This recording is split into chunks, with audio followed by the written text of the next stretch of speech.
കടുവയെ പിടിക്കാനെത്തിച്ച കുങ്കിയാന പാപ്പാനെ തുമ്പിക്കൈയിൽ തൂക്കിയെറിഞ്ഞു. പാപ്പാനായ ചന്തുവിന് ഗുരുതരമായി പരിക്കേറ്റു. ചന്തുവിനെ ഉടൻ തന്നെ വണ്ടൂരിലെ സ്വകാര്യ ആശുപത്രിയിൽ പ്രവേശിപ്പിച്ചു. കുഞ്ചു എന്ന കുങ്കിയാനയാണ് അക്രമാസക്തമായത്. കാളികാവ് അടക്കാക്കുണ്ടിൽ നരഭോജി കടുവയെ പിടികൂടാനുള്ള ദൗത്യത്തിനെത്തിച്ച കുങ്കിയാനയാണ് പാപ്പാനെ ആക്രമിച്ചത്. ഞായറാഴ്ച രാവിലെ 9:30യോടെയാണ് സംഭവം. ദൗത്യത്തിനെത്തിച്ച വനംവകുപ്പിന്റെ കുഞ്ചു എന്ന കുങ്കിയാനയാണ് അതിക്രമം കാണിച്ചത്. ആനയുടെ ആക്രമണത്തിൽ പാപ്പാനായ ചന്തുവിന് സാരമായി പരിക്കേറ്റു. അടക്കാക്കുണ്ട് പാറശ്ശേരി GLP സ്കൂൾ വളപ്പിൽ തളച്ചിരുന്ന ആനയ്ക്ക് വെള്ളം കൊടുക്കാനും മറ്റും മാറ്റിക്കെട്ടുന്നതിനിടെ ആന പാപ്പാനായ ചന്തുവിനെ എടുത്തെറിയുകയായിരുന്നു. ഉടൻ തന്നെ അടുത്തുണ്ടായിരുന്നവർ ചേർന്ന് ആനയെ പിന്തിരിപ്പിച്ചതോടെയാണ് വീണ്ടും ആക്രമിക്കാനുള്ള ശ്രമം ഒഴിവായത്. കഴുത്തിന് പരിക്കേറ്റ ചന്തുവിനെ ഉടൻ തന്നെ വണ്ടൂരിലെ സ്വകാര്യ ആശുപത്രിയിൽ എത്തിച്ച് പ്രാഥമിക ശുശ്രൂഷ നൽകിയ ശേഷം ICUവിലേക്ക് മാറ്റി. ആരോഗ്യസ്ഥിതിയിൽ ആശങ്കപ്പെടാനില്ലെന്നും ശസ്ത്രക്രിയ വേണമെന്നും ഡോക്ടർമാർ നിർദ്ദേശിച്ചിട്ടുണ്ട്. പരിക്കുകൾ കാര്യപ്പെട്ട രീതിയിൽ അടിച്ചു വീണതിന്റെ ചെറിയ കൺഡ്യൂഷൻസ് ഉണ്ട് ലങ്സിൽ.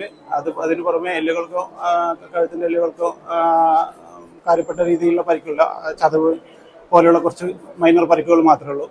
ഗുരുതരമായ പരിക്ക് എന്ന് പറഞ്ഞാൽ മറ്റേ നമ്മുടെ ലാസറേറ്റഡ് ഇഞ്ചുറിയാണ്. അത് കഴുത്തിൻ്റെ മുൻവശത്തുള്ള ഒരു മുറിവാണ് ഏറ്റവും ഒരു ഗുരുതരമായ പരിക്കെന്ന് പറയുന്നത്. പക്ഷെ എന്നിരുന്നാലും അത് മേജറായിട്ടുള്ള വിൻ പൈപ്പ്, ട്രക്കിയൊക്കെ മറ്റ് കരോട്ടിഡ് ട്യൂബുലാർ എന്നുപോലുള്ള മേജർ വെസൽസിനോ പരിക്കൊന്നും പറ്റിയതായി ക്ലിനിക്കലി നോക്കുമ്പോൾ നമുക്ക് കാണാൻ പറ്റുന്നില്ല. അതേസമയം കടുവയെ പിടികൂടാനുള്ള ദൗത്യം 4ാം ദിവസവും തുടരുകയാണ്. സായുധരായ ദ്രുതകർമ്മ സേനാംഗങ്ങൾ വിവിധ സംഘങ്ങളായിട്ടാണ് തെരച്ചിൽ നടത്തുന്നത്. കഴിഞ്ഞ ദിവസങ്ങളിൽ സ്ഥാപിച്ച ക്യാമറകൾ പരിശോധിച്ചു വരികയാണ്. ശനിയാഴ്ച കടുവ ക്യാമറയിൽ പതിഞ്ഞ ഭാഗങ്ങളിൽ കൂടുതൽ പരിശോധന ആരംഭിച്ചു. ഈ ഭാഗങ്ങളിൽ കൂടുതൽ ക്യാമറ സ്ഥാപിക്കുകയും ഡ്രോൺ ഉപയോഗിച്ചും തെരച്ചിൽ നടത്തുന്നുണ്ട്. കേരള വിഷൻ, വണ്ടൂർ.